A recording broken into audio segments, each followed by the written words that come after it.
Less than a week away from the start of spring football practice, and WVU has lost yet another defensive back to the transfer portal. Let's go.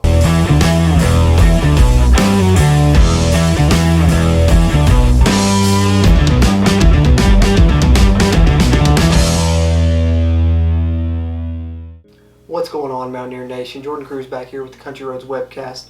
And before I get into this video, I just wanted to give you guys a quick reminder. If you would, do us a favor, hit that subscribe button. It helps us, it helps you, it helps us Mountaineer football content get out to all of Mountaineer Nation. That being said, let's get into it. So on March 15th, exactly 1 week away from the start of WVU's spring football practice, cornerback Nicktroy Fortune has announced that he will be entering the transfer portal. This one comes as a big shock, not only because it's another defensive back, but because of the timing. A lot of times, even if guys are iffy about their situation, they'll wait through spring and then transfer after the spring. So the fact that he's decided to transfer just a week before the start of spring practice is definitely peculiar. I know in the past I've spoken about don't be worried about these transfers, it's happening everywhere, and that still remains true.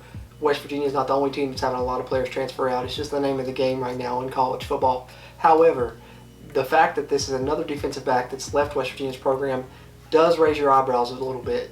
Because if you look, last offseason, West Virginia lost two of their starting defensive backs in Tyke Smith and Dreshun Miller. And then yet again, this happened again this offseason with Daryl Porter transferring about a month ago, and now Nicktroy Fortune doing the same as well. Fortune had been the starter for the Mountaineers for the past 2 seasons, although he missed the latter part of this previous season with an injury.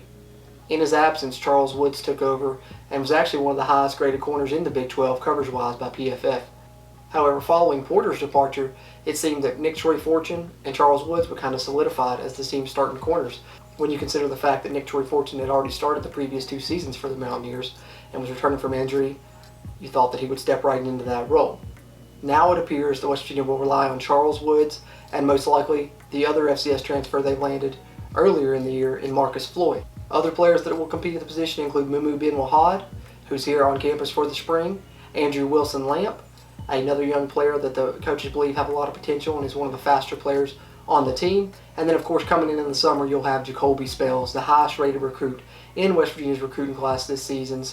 And this may solidify Spells avoiding a red shirt and actually having to contribute some this year and get on the field right away, which he definitely has the potential and the talent to be able to do so.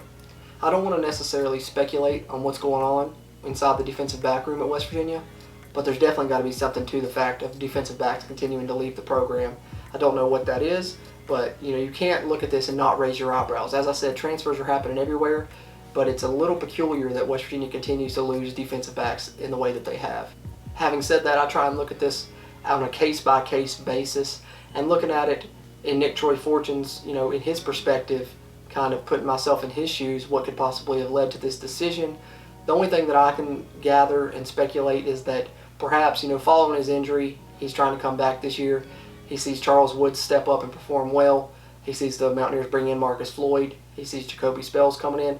Maybe he felt like he was a little bit on the outside looking in and that maybe he could potentially lose his spot due to injury, and he didn't want to, play backup and second fiddle to someone else in the future, and he was a little bit worried about that spot. I don't know if that for a fact, but I'm just saying that's definitely, something you could look at as well. Just trying to play devil's advocate here. But it's hard to say what actually led to this transfer, especially with the timing being as weird as it is.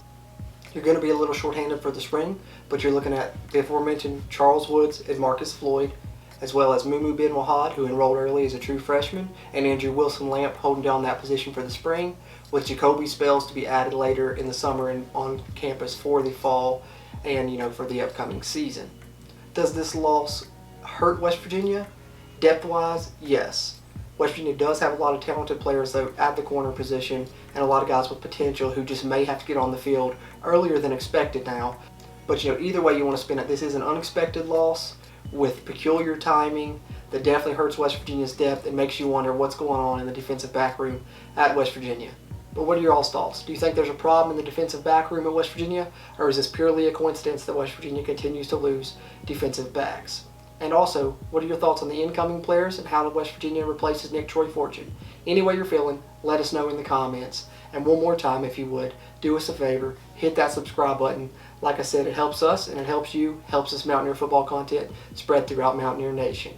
As always, I'm Jordan Cruz, and until next time, let's go Mountaineers.